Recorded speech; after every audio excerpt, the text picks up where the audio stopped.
So meron lang po ako siguro wala pong 4 months, 3 months pa lang. So isa sa mga tinanong ko agad sa mga taong dinatnan ko dito, ang ating mga alumni. So I think this is the most awaited time for me na makaharap ko kayo. No?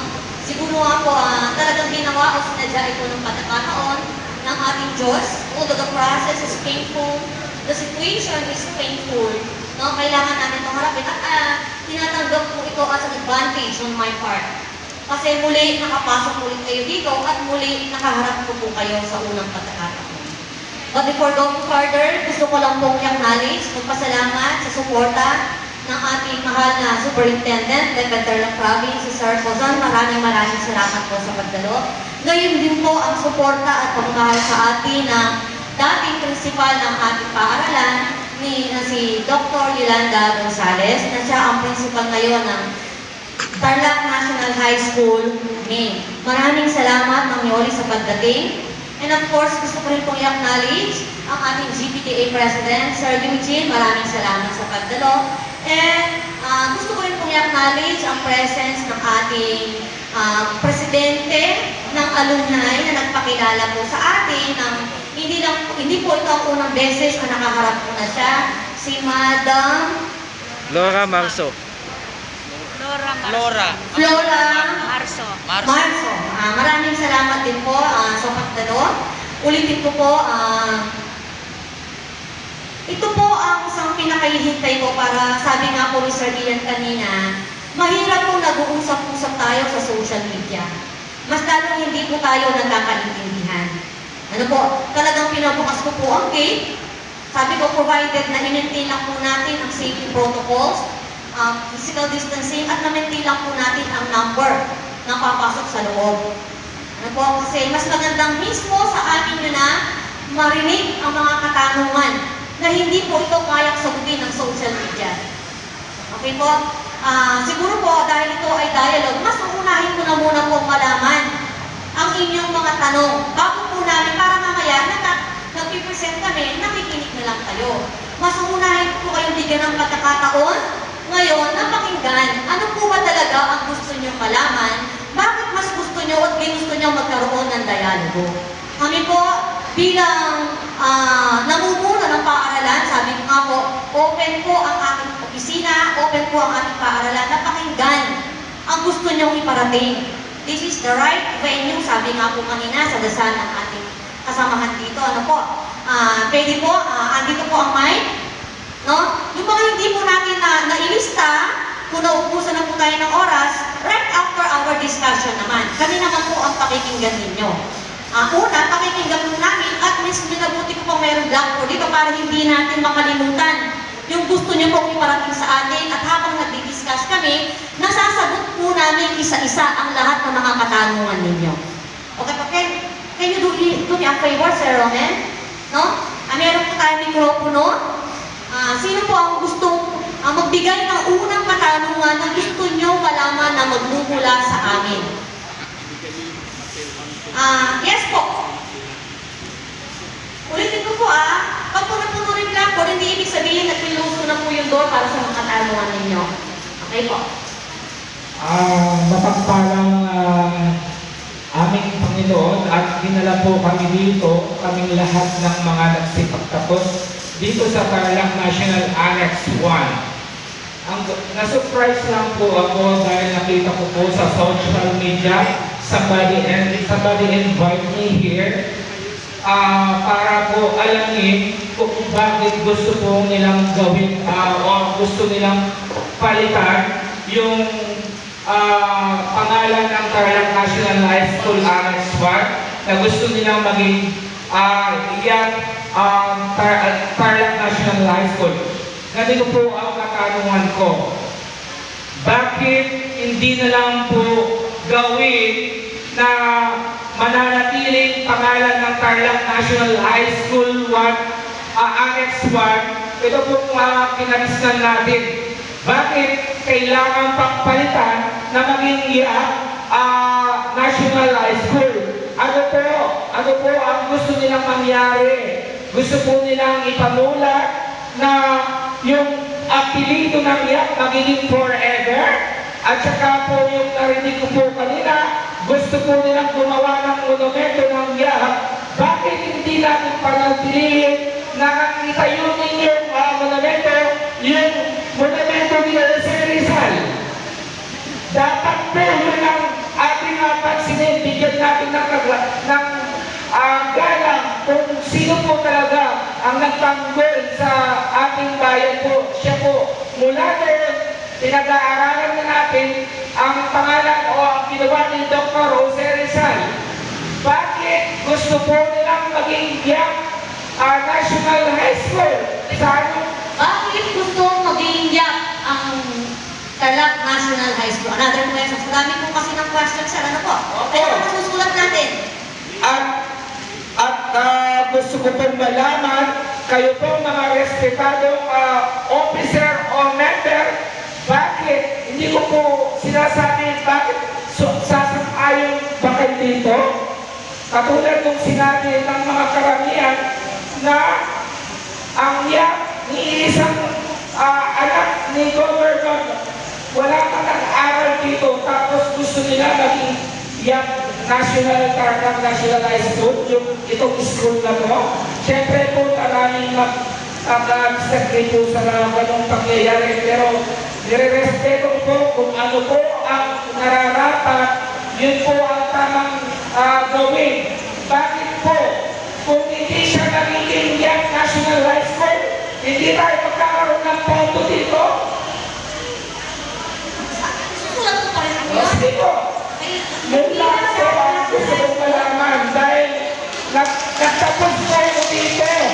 Dito sa Tarlac National High School, bakit pinangangalagdakan nila na gusto nila gawin yung Tarlac National High School para hindi maputol yung pondo natin?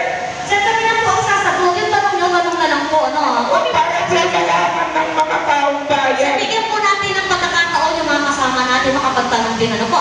Pangalan po, sir. Pangalan. Ako po ay isang aspirant as a city councilor dito sa Tarlac City. At malugod po akong pinapasalamatan ko yung mga taong nagpadala sa akin dito. Hindi ko po dinadala sa pangangampanya. Nasakpan rin po ako. Pangalan po, sir. Mamaya po, yung Ito sentiments po yung natin. pangalan ko, Jerry Caisi Parcero, Batch? Anong batch po? 1992. 19. Pasensya na po, nawawala na po ako ng boses. Pero kung saan po, may sentiments kayo, pinaninindigan, naiintindihan po natin yan. Bibigyan po lahat natin yan ng kalinawan at kasagutan. Okay po, thank you. Isang mensahe na lang po. Mamaya na po yung mensahe, tanong muna po tayo. Sige po, basta po tayo po mga nagsipagtapos dito, huwag tayo po papayag. Dakal po salamat. God bless us all. Okay po. Mamaya po, tanong lang po muna, ano? Tapos kami lang po, magsasagutin lahat natin yan. Tapos kung gusto natin ituloy ng tanungan po ulit. Okay po, yes, mami.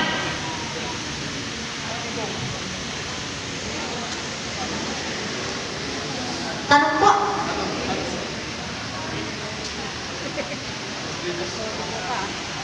No, at nirerespeto ko ang bawat isa bilang alumni ng ating paaralan. Although, hindi po, sabi ko nga po, sana po, magbigayan lang po sana tayo. I hope na, huwag na po natin sundan. Tanong lang po muna ang tinatanong ko, mga tanong ninyo. Pero dahil respeto po kita, madam, sige po, bilang alumni, sige po, go ahead, pakibilisan lang po. Yes po. Yun, wala po. Distinguished guests, beloved faculty members, fellow alumni, magandang hapon po sa inyong lahat. Sa mga nakakakilala po sa akin, yung mga nag-attend ng class reunion 3 years ago, mabuhay po kayong lahat at naririto kayo ngayon. Sa mga hindi po nakakakilala, ititake ko po itong opportunity na magpakilala. Ako po si Fe Agustin Ferrer, ang Vice Presidente po ng General Alumni Association. Ako po ang Vice Presidente. Bilang Vice Presidente, nagkaroon po ako ng chance na makulit ang mga sentiments ng lahat-lahat at mailagay sa sulat na ito. Kasama na rin po, siyempre, ang tulong ni ng isang alumna, Jeff. Kaya ito po ngayon ang sulat natin sa principal tungkol sa mga katanungan natin. Itilisan ko po kasi mukhang meron akong limit.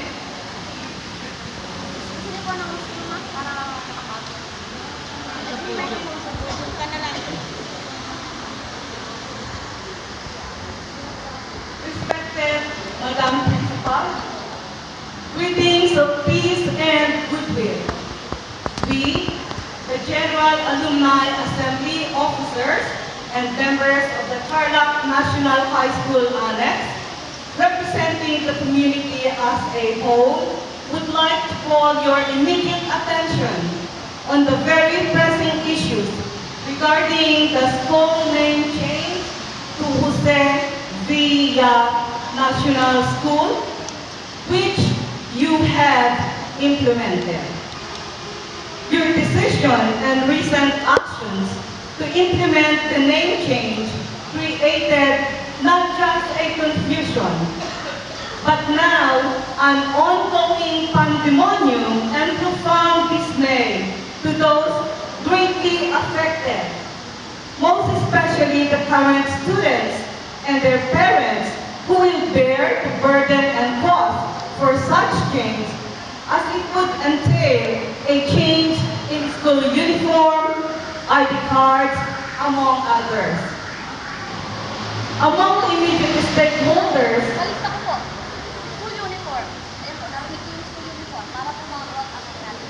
Ano na rin po na po yung change in school uniform? Ilista na po natin dito, isa sa mga concern niyo. hindi lang po school uniform. Ano po, ilista po natin isa-isa. Sige po, tuloy lang po. Kung pwede lang po ituloy ko yung aking Tuloy sinasabi lang po. para makaintindihan po Opo. tayo. Hindi lang po school uniform, Yes kundi po. total cost ng name change. Total cost ng name change. ID, papalitan po ang lahat-lahat. So it will entail cost. School ID. Ayaw po natin mangyari yun. Okay. Hanggat maaari.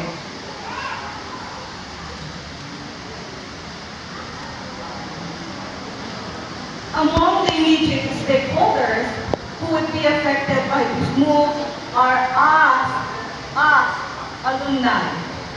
Since our affairs, programs, projects, and activities are linked with the identity and legacy of our beloved alma mater.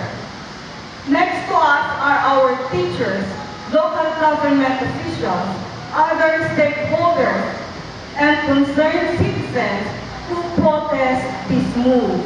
In other words po, yung pagpalit ng pangalan into Jose Villa National High School, ang mangyayari po ay apektado tayong lahat-lahat, the whole community. The name change was abrupt, napakabilis po. It did not observe due process as evidenced by lack of alumni and community dissemination of information, engagement, involvement, and participation as constituents and stakeholders. Matanong ko nga po sa inyong lahat. Matanong ko nga po sa inyong lahat. Wala. Sino po ang Ma'am, excuse me. Ang galing ka mag Ang flow na gusto ni Ma'am Arlene kanina ay magtanong muna ng question. Pero nag-request kayo na basahin nyo lang po yung sulat. Basahin nyo lang po yung sulat. Yung mga tanong na gagawin po ninyo mamaya. Kasi mauubusan yung iba ng pagkakataon na magtanong, ma'am. Ako, ginagalang ko yung sabi ni ma'am, ang ibigay yung information sa inyo, basahin po yan. So, tapusin niyo po basahin. Kung gusto ko, Ma'am, wait, I will finish first. sir, excuse me po, with your permission. I'm not yet giving you the permission, ma'am. You have to listen to me first. Okay. Kasi, lumalabas na po kayo sa ibigay ni Ma'am Arlene na basahin niyo yung sulat niyo. Kasi pumupunta na kayo, nagtatanong na po sa kanila. Ang hindi nyo lang po permiso ay basahin. Pinagbigyan po kayo. So, huwag po muna tayo na pastor, ma'am, dahil lahat kayo mabibigyan ng pagkakataon. Kaya kailangan mo pong tumayo para putulin yun, ma'am, with your indulgence, kasi lalampas po kayo doon sa ibinigay ni Ma'am Arlene, nabasahin po yung buong sulat. Actually, meron po akong kopya niyan. Nabasa ko na po. Kaya, ma'am, I give you now the microphone, I give you now the permission, ituloy niyo po, basahin yan, tapusin po ninyo.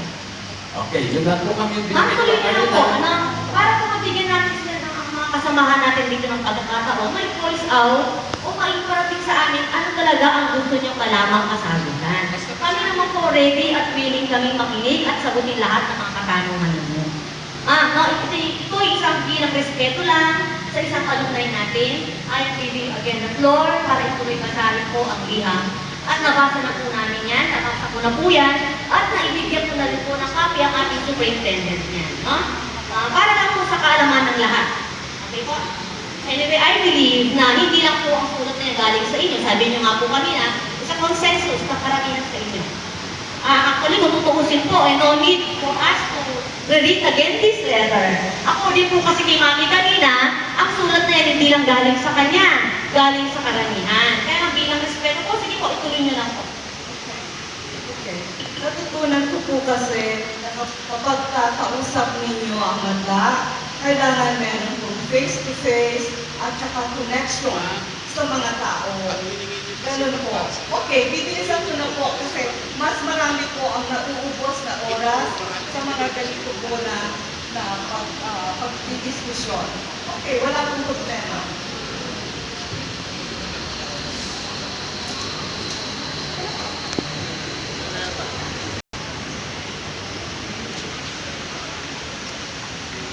Okay.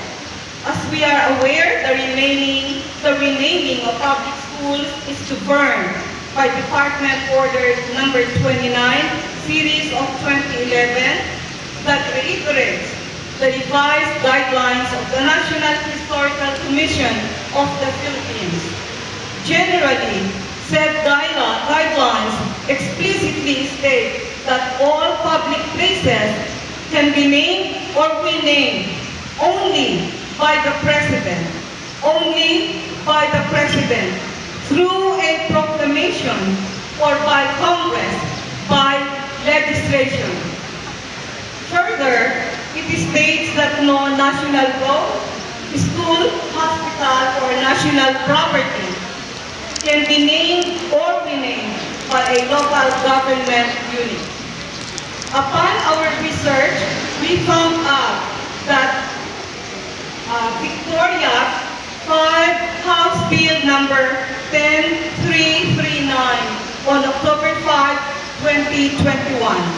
It was referred to the Congress, rather to the Committee on Basic Education and Culture on 18 November 2021 and has since been pending. Please take note, it has been pending according to the House of Representatives official website. Ulit, para masagutin natin yung legal basis sa sinasabi nyo. Then, para masagutin natin po. DepEd Order Number 29, Series 2011. Ayan, sir, pakisulat mo din dyan. At 2014, ang alam ko yung 11 siya. Ito po ay kinonfirm. Sasagutin po natin yan. Ito po ay kinonfirm ni Mr. Romel Reyes, the committee secretary, upon the inquiry of alumni members. In other words, nag-research po tayo.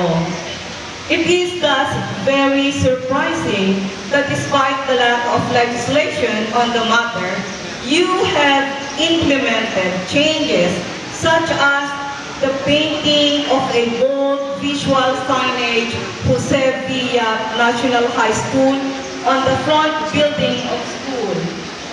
Initiation of the logo change contest, planning of inauguration on March 30th, and the building of a monument for the late former Governor Jose Villa. As taxpayers and citizens, it is